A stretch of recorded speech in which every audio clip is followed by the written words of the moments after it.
Brought to you by Probo.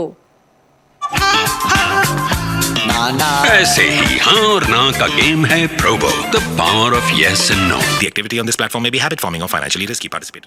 Paris Olympic के बाद Paris para Olympic में भारत ने अपने सारे पुराने रिकॉर्ड तोड़ दिए। इस बार भारत की जो मेडल टैली थी वो वाकई में काबिल तारीफ थे। इस वक्त मेरे साथ गोल्ड विजेता कहूँगी मैं, धर्मवीर जी मौजूद हैं। सर बहुत बहुत स्वागत है आपका आज तक पर और हमारे इंडिया टुडे ग्रुप पर।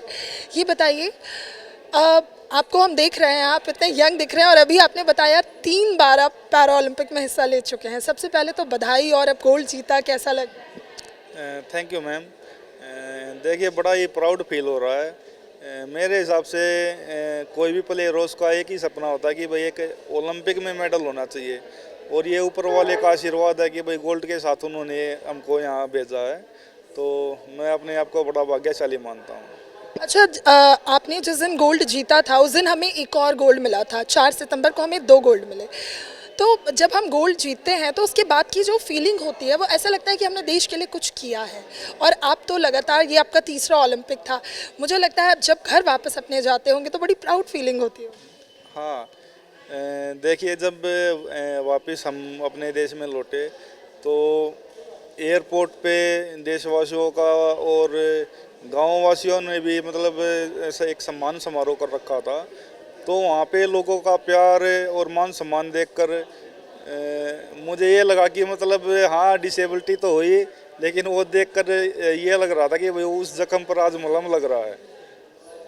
अच्छा, क्योंकि वैसे तो हम डिसेबिलिटी पे बात ही नहीं करेंगे, क्योंकि मुझे लगता है जब आप गोल्ड लेकर आते हैं तो डिसेबिलिटी बचती ही नहीं है। लेकिन जंप, और आपने इसे कैसे कनकर किया है? क्योंकि मुझे लगता है लंबी प्रैक्टिस भी होगी सर, क्योंकि लंबी छलांग लगाना आसान नहीं है। आप बिल्कुल ठीक बोल रहे हो। मैंने 2014 में गेम स्टार्ट किया था और 2015 में मैंने पहला नेशनल खेला था जहाँ पे मेरे 2 ब्रोंज मेडल आए थे। और 1 साल के अंदर ही 2016 में रियो पैरालंपिक्स में मैंने पार्टिसिपेट किया था। तो उस टाइम तक इतने कम टाइम में ओलंपिक में पार्टिसिपेट करने वाला मैं पहला ही प्लेयर था। तो मेडल की जहाँ तक बात है तो देखो, रियो में तो मैं सच बताऊंगा इतनी अच्छी तैयारी नहीं थी कि भाई मेडल आ जाए, लेकिन टोक्यो में मैं बहुत अच्छी तैयारी के साथ गया था, लेकिन हार्ड लक वहाँ पे मेरा मेडल मिस हो गया, नहीं हो पाया। तो लेकिन इस बार ऊपर वाले ने आशीर्वाद दिया और किस्मत ने साथ दिया, इस बार गोल्ड मेडल के साथ आए हैं। यानी मतलब कहते हैं ना, जो ओपनिंग हुई है, ओपनिंग ही आपने गोल्ड के साथ की। हाँ जी।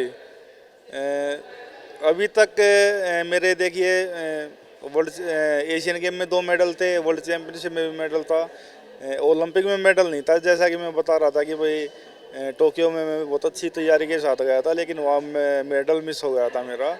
लेकिन अब की बार किस्मत ने साथ दिया, और देखिए मेहनत तो हर एक प्लेयर वहाँ पे करके ही जाता है, तैयारी भी अच्छी थी, लेकिन वहाँ पे एक प्लेयर का दिन होता है।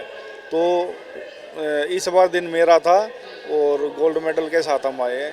बहुत ज़्यादा वक्त नहीं लूँगी सर, बस एक और सवाल, क्योंकि जब हम बात खेल की करते हैं तो आदमी के मन में पहला ख्याल ये होता है कि आदमी बहुत फिट प्लेयर होना चाहिए।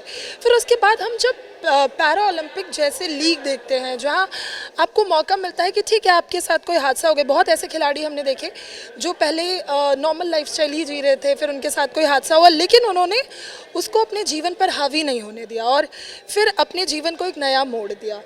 कैसे देखते हैं आप इस तरह के खेल को, और कितना ये मोटिवेट करता है खिलाड़ियों? आप ठीक कह रहे हो।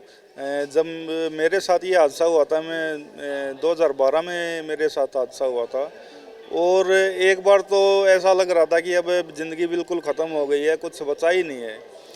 तो फिर धीरे धीरे थोड़ा टाइम ऐसे ही निकल गया, और फिर मेरी मुलाकात अमित सरोवा जी से हुई, जो मेरे गुरु हैं। उनको देखकर मुझे बहुत ही ज़बरदस्त मोटिवेशन मिला, क्योंकि वो मेरी सेम इंजरी के थे। तो मुझे ये हुआ कि ये कर सकते हैं तो मैं भी कर सकता हूँ। और वहाँ से फिर मैंने स्टार्टिंग तो मैंने गेम का अपना एक टाइम पास करने के लिए की थी कि टाइम पास हो जाएगा, लेकिन वो बढ़ता बढ़ता इतना आगे बढ़ गया कि आज जो भी कुछ हो मैं गेम स्पोर्ट्स की वजह से ही हूँ। मुझे लगता है अब तो आप पूरे देश क्या पूरी दुनिया की मोटिवेशन होंगे। तमाम जो वो बच्चे होंगे जो अभी या तो किसी कहीं डिसेबल होंगे या नॉर्मल भी खिलाड़ी होंगे, वो आपसे सीख लेते होंगे कि जब आप कोशिश करें तो सारी कोशिशें सही साबित हो जाती हैं। जी देखिए, मैंने भी किसी को देखकर ही मतलब स्पोर्ट्स में आया हूँ मैं, और मैं यही संदेश देना चाहूँगा। मैं ये नहीं कहता कि भी सभी जो डिसेबल हैं वो स्पोर्ट्स ही करे।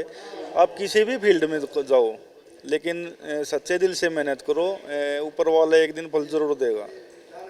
Thank you so much sir, हमसे बातचीत करने के लिए। धर्मवीर जी थे जो देश के लिए सोना लेकर आए हैं, और वाकई में इस बार पैरा ओलंपिक में जिस तरह से भारतीय कंटिजेंट ने परफॉर्म किया है वो अब तक का भारत का सबसे अच्छा परफॉर्मेंस रहा है। ज्वाइन कीजिए स्पोर्ट्स तक का टेलीग्राम चैनल, जहां एक्सपर्ट्स देंगे आपको फैंटेसी पिक्स, मिलेगा एक्सक्लूसिव कंटेंट और सबसे तेज अपडेट्स। अपने गेम का लेवल बढ़ाइए सिर्फ और सिर्फ स्पोर्ट्स तक के साथ।